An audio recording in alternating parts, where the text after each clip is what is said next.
In this video, I'm going to give you a step-by-step action plan that you can use to get your first 1 million streams in 2023. And I'm not just basing this off of absolute BS. I'm basing this off of the fact that my brand new band, Ever Waking Moment, starting from about February 20-something 2022 all the way up to January 2nd, 2023, we got almost 300,000 streams on Spotify alone. When you add up like YouTube and everything else, it ends up being over 350,000 streams. We only released 6 songs and we didn't do a lot of stuff. So basically, with this data and everything in this video, I think it's totally possible for you to get to 1 million streams in your first year of your new project. All right, so the first thing we have to talk about is the release plan, which encompasses the actual music releases, the video releases, and the social media content releases. And for all of this, I'm assuming that you're already making awesome music that has a good story behind it. So meaning that your songs are like well written, they got a solid story behind the meaning of the song, there's well mixed, well mastered, well produced, well performed, all that jazz. It should be a great music. If you're not making great music, it's going to be very hard to actually hit 1 million streams a year. Probably impossible unless you're spending a ton of money, and we want to save money where we can. So when it comes to release schedule, I recommend that you release new music every 4 to 6 weeks. This is kind of the sweet spot for most people. You want to release music as frequently as you can so that you're staying top of mind to everyone who's liked your previous music that you've released. The more music you release, the more content you can make, and the more you can keep bringing people back into your world. However, there is a diminishing return to this, and also there's a few negative side effects of releasing music faster than every 4 weeks. For example, you can only have 1 song per person on their release radar. So if you're releasing faster than every 4 weeks, you're going to start stealing slots on release radar from yourself. Now, this doesn't matter that much if you don't have many followers. But if you have no followers, then you can release a little faster. However, you can only pitch 1 song to editorial at a time, and they recommend 4 to 6 week lead time pitching your song to editorial. So if you're releasing faster than every 4 weeks, you can't really give enough time for editorial pitching. I don't want to completely write off the idea of releasing faster than every 4 weeks, because I think if you're completely new and you can sustain releasing every 2 weeks, then it's worth doing it as long as the music quality is staying high and you're still putting 100% effort into promoting every single song. Because if you're releasing faster than every 4 weeks, then if you have no followers, it doesn't really matter. And editorial is such a pipe dream for most people anyways that it doesn't really matter, because maybe 1 out of 20 songs are going to get picked to editorial. It'd be better for you to release a ton of music than hope that one of those songs actually gets selected for editorial. And every single song that you release, I want you to make at least 10 unique pieces of social media content, and specifically video content, and even more specific, vertical formatted social media content designed for Instagram Reels, TikTok, and or YouTube Shorts. Because if you make those 10 unique posts, you're going to cross-post them, at least Instagram Reels and TikTok, and maybe some of them onto YouTube Shorts. So effectively, you're getting between 20 and 30 pieces of social media content out of those 10. Now, I'm not going to lie and say that everyone necessarily has to be doing Instagram Reels and TikTok, because it might be the case that for you, it's not the best platform. But for the vast majority of you watching, Instagram Reels, TikTok, YouTube Shorts are going to be the places you get the most organic reach and where you just fit in the best. And if you think that you might not fit in, think of some of your favorite artists that you're the most similar to musically and see what they're doing on social media. Because if they're active in some platform and they're getting a lot of organic content there, it's probably going to work similar for you as well. But most people, TikTok, Instagram Reels, YouTube Shorts, going to get the most bang for your buck. And when it comes to the actual type of social media content that you should be creating, it's going to vary for everyone. It's not going to be exactly the same. But for most people, if you're a performing artist and you're the vocalist as the artist, then you can make a whole bunch of lip sync content, and then you're just changing where you are lip syncing the content and putting different stories associated with it. So if your song is about mental health or something, you just have a video where you're sitting in front of a beach, lip syncing to your song, looking sad or whatever it is, and you have a text on there saying if you're struggling with mental health and this song is for you. And just think about all the different iterations you could do on that, and if you could relate your song to different things that are happening in the world or different pieces of pop culture, movies that are happening, TV shows that are happening. And you can instantly kind of think, like even just lip syncing in different places around your home city and different captions you could put on there or different narratives you can tie to it. You can think of essentially an infinite number of social media content you can make just off of lip syncing in a few different places. And even just with one place, with one theme, you could lip sync different parts of the song. If you wanted to do 30 pieces of social media content, all lip syncing different places and different parts of the song and different captions on there, you could do that. There's really no limit to the maximum number you can post. You could post multiple times a day talking about your song, and people wouldn't get annoyed because most people aren't going to see it. You're mostly going to be hitting new people, at least when it comes to TikTok and Instagram Reels. Now on YouTube, I talked a little bit about YouTube Shorts, but I would recommend for every single song that you create, you have 2 to 4 full-length videos that accompany it. So you could have a visualizer, you could have a lyric video, you could have just a still artwork audio video, and you could have a music video, you could have a performance video, and that's when I ran out of videos. So that's 5 different ideas. So if you have between 2 and 4 of those for every single song, if you're releasing every 4 weeks, you're going to be having like essentially every week for the whole year a video for your song if you're doing 4 videos per song. Probably won't be able to do 4 videos per song for every song. So if you do 2 for some, 4 for others, 3 for others, that's still pretty awesome, and you're going to be keeping your YouTube channel pretty constantly updated. Like releasing once a week as a content creator is actually a really good pace. All right, so now we're going to talk about the paid marketing portion of this video, and I'm recommending that you invest $500 per song in marketing. Now, before you click away, you don't have to do this. I do strongly recommend that you do, and I'm going to walk you through exactly how you should spend the money. But if you don't do this, just know that I would recommend that you release twice as much music and twice as much social media content as I was just explaining. And the reason is all social media ads, or just any ads in general, do is just amplify the reach of whatever message you're sharing. So if you can't pay to get more reach, you have to make a lot more content. And to make a lot more content, you need a lot more music. So instead of releasing songs every 4 to 6 weeks, release songs every 2 to 3 weeks. Instead of making 10 as a minimum social media post, make 20 as a minimum social media post.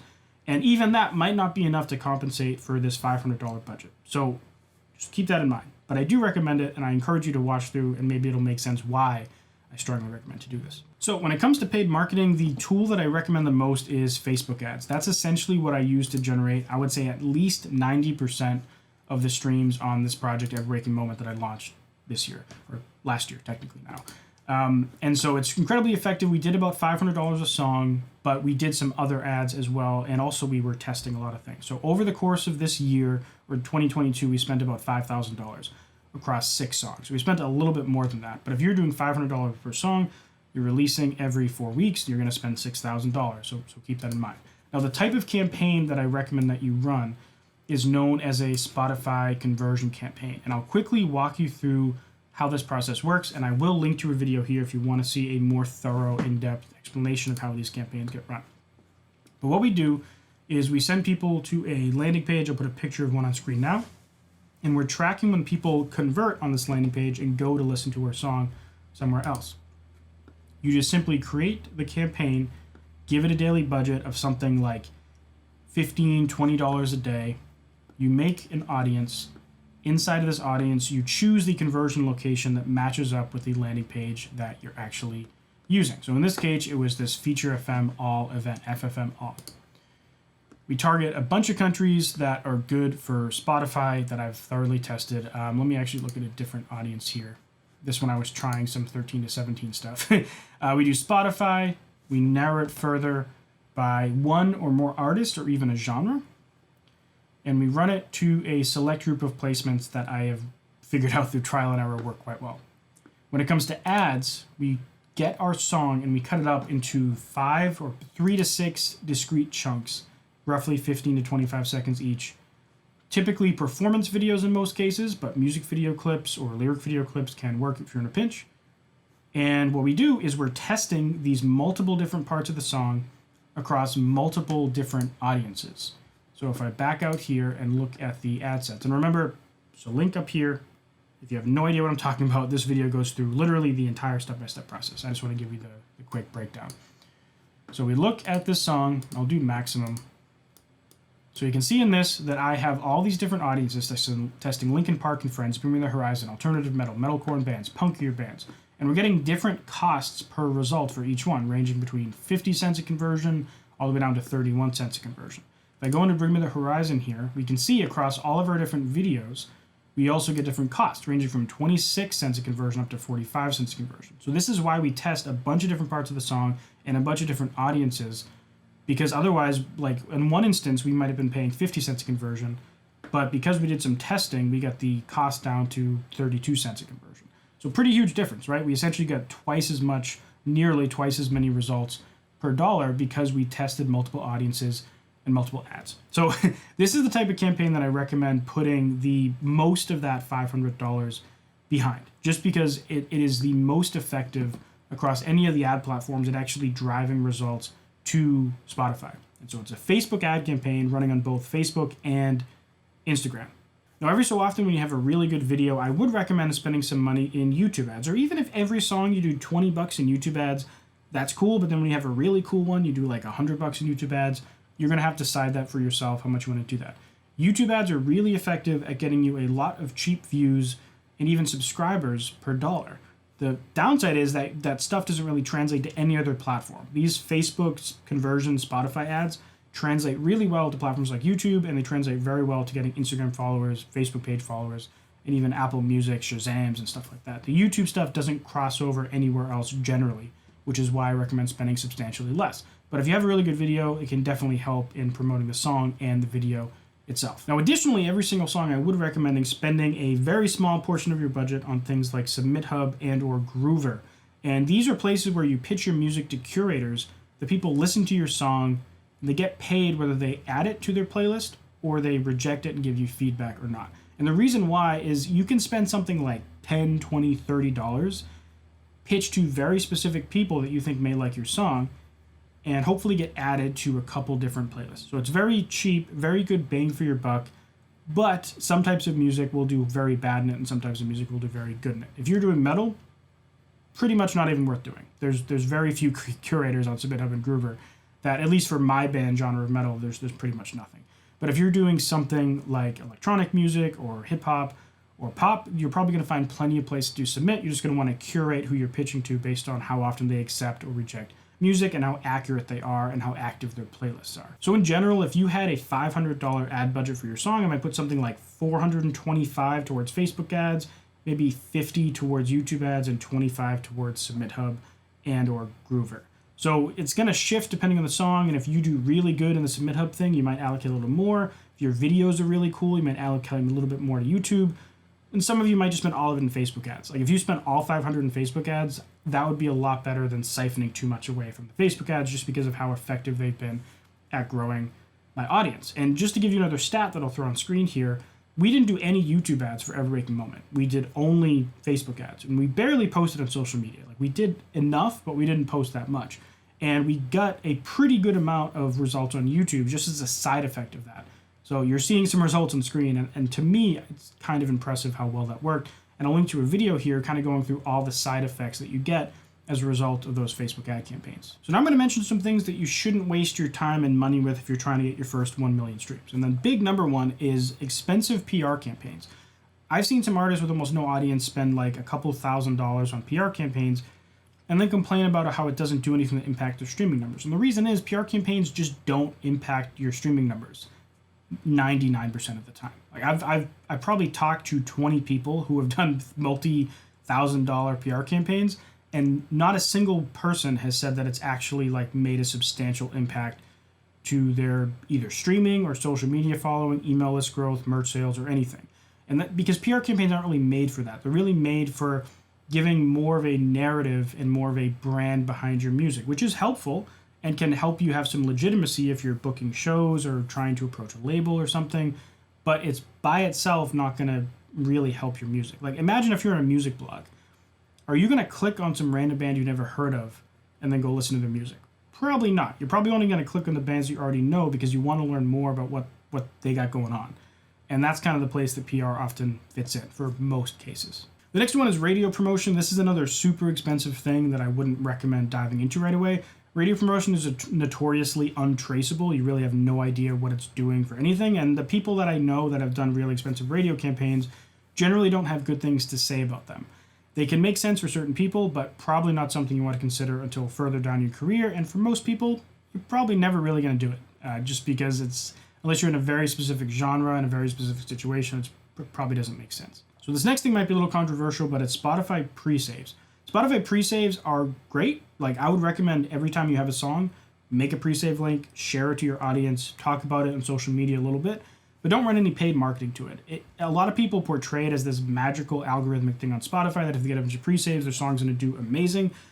That's not the case. Spotify pre-saves are good, but the problem is if you want a paid marketing campaign to get them, usually it costs 10 to 20 times more than just getting saves after the song is out. So, imagine getting a $5,000 budget and shrinking it to $500.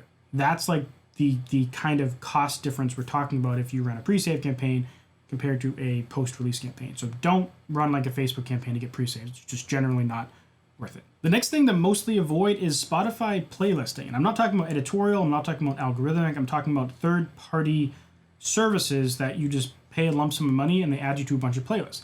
And the reason is, while there are services out there that do things legitimately, I just actually reviewed one. I normally avoid places like this, but I just checked them out, and the data seems legit, but you can see for yourself.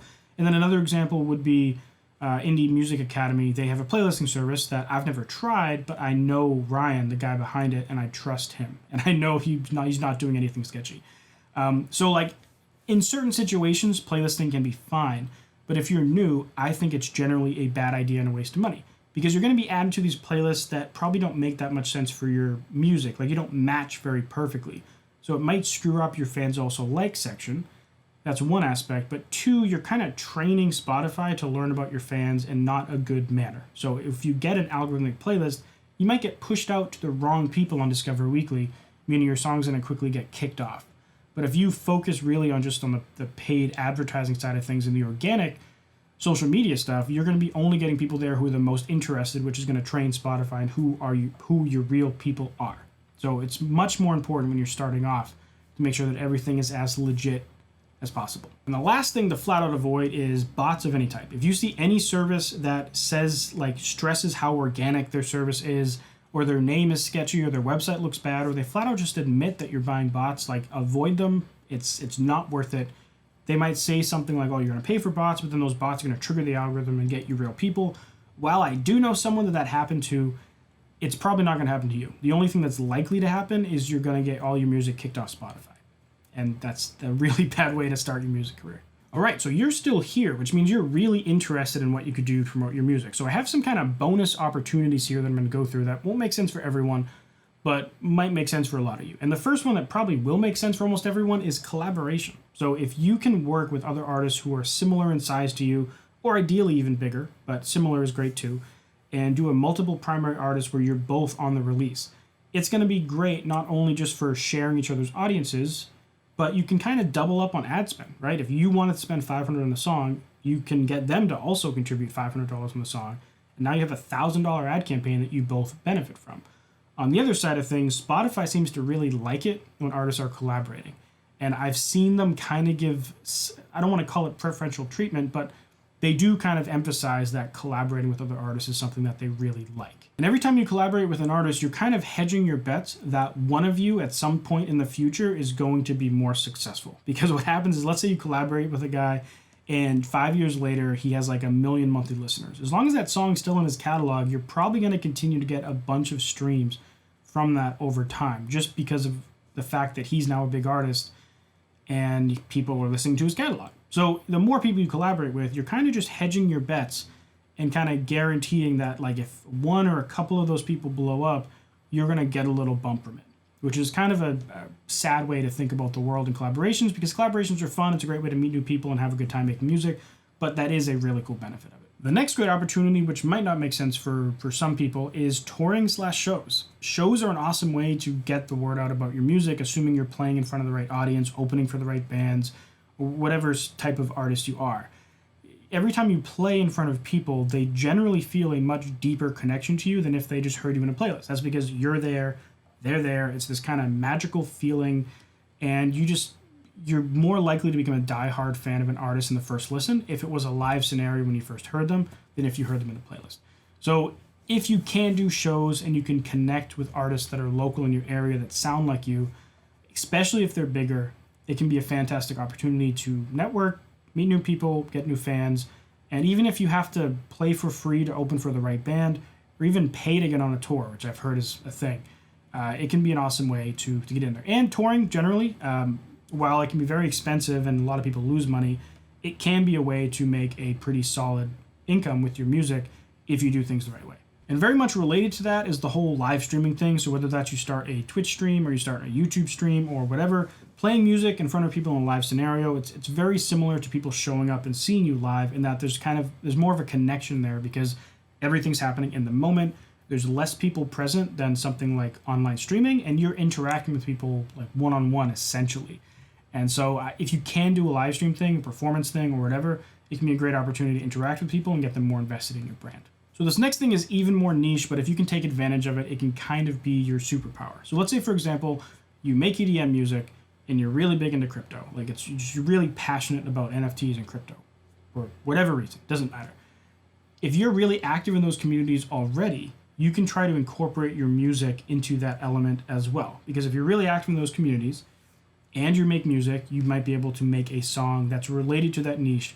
And all of a sudden, everyone that's in that niche feels this like immense attachment towards you, because there's so few people who make good music that they can relate to in such a close manner, right? And a lot of different people have taken advantage of this over the years, where you hear about this random artist who makes like $2 million with NFTs when he's like a nobody, it seems. And it's because they're really active in that community and they make great music. They paired two together and all of a sudden they're a millionaire because they took advantage of that situation, and not in a bad way, in a good way. And there might be an opportunity for you, but it's going to be one of those things where if the stars align and it makes sense and you put the work in, it might pay off. All right, so if you want to learn more about using paid marketing to promote your music, you can check out this video right here where I do a deep dive of that Facebook ad campaign that I explained earlier. And if you're wondering about how to do the whole YouTube ads thing step by step, I have a video down here that you can check out as well. Anyways, thanks for watching this super long video, and I'll see you in the next one. Bye.